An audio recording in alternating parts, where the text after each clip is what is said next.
this episode, we shall be discussing one of the most iconic names connected with Indian history, Gautam Buddha.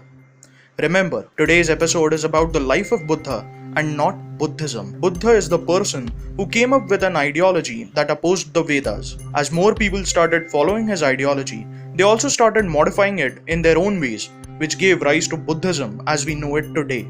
Although some of the stories that we'll be discussing are a part of Buddhism. Now, who exactly was Buddha? Buddha was born in the 6th century BCE in Rumbini or Lumbini of a small Janapad called Shakya. He was the son of Mahamaya and Shuddhodhan, the chief of Shakya. Legend has it that his was an immaculate conception. Mahamaya once dreamt of a white elephant entering her body, which was interpreted to mean that she had conceived a child. While traveling to her maternal home, she halted at Lumbini, where she gave birth to Buddha from her side. Now there was a prophecy that either the child would be an excellent ruler or an ascetic. In order to prevent him from becoming an ascetic, his parents raised him with great caution, along with all the possible materialistic pleasures. Once, while traveling through his kingdom, Siddhartha saw an old man, a patient, a dead body, and an ascetic monk. For the first time in his life, Siddhartha was witnessing these sad facts of life, like death, old age, and illness, and further realized that the sadhu was the happiest person of them all. At the age of 25, he then shaved off his head, sacrificed his clothes, and left his palace. This is called the Great Renunciation. He realized that dhyana was the right path to awakening. But instead of an extreme asceticism, he discovered a new way called the middle way. He meditated for 7 years and then, on a full moon night of the Vaishakh month, he became the Buddha.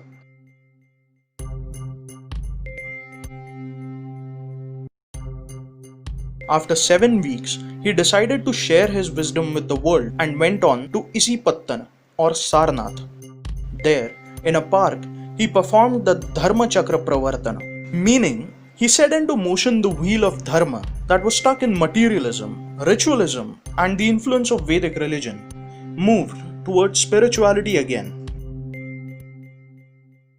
Buddha established Sangha for like-minded people and those who would follow his path.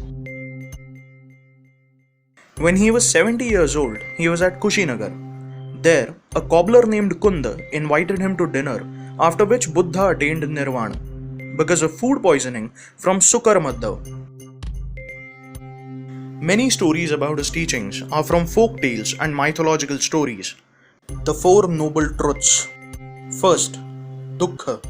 The world is full of sorrow because of dissatisfaction. Second, samudaya. The origin of sorrow is ignorance. People are ignorant about the true form of things and therefore they worship material objects. Third, nirodha is the cessation of sorrow by following a specific path. That is, magga. Magga is the way to live a life without sorrow. Ashtangik marga. First, righteous perspective. It involves seeing the world from a perspective of sorrow and thus lesser involvement. Second, righteous resolve. It involves efforts for righteous thoughts. Third, righteous speech. It involves abstinence from lying as well as rudeness. Fourth, righteous conduct. It involves no killing or injuring, not taking what is not given, as well as celibacy. Fifth, righteous livelihood. It involves begging for food and possessing only what is essential to sustain life. Sixth, righteous effort. It involves removal of impure thoughts and creation of pure thoughts. Seventh, righteous consciousness.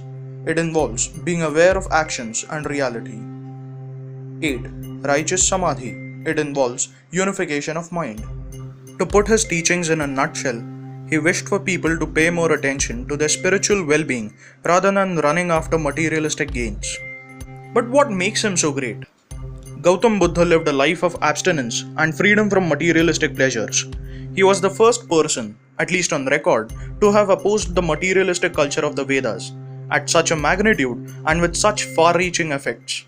His thoughts and teachings about spirituality hold true even 2 millennia later, making him one of the greatest and most relevant thinkers the world has ever seen.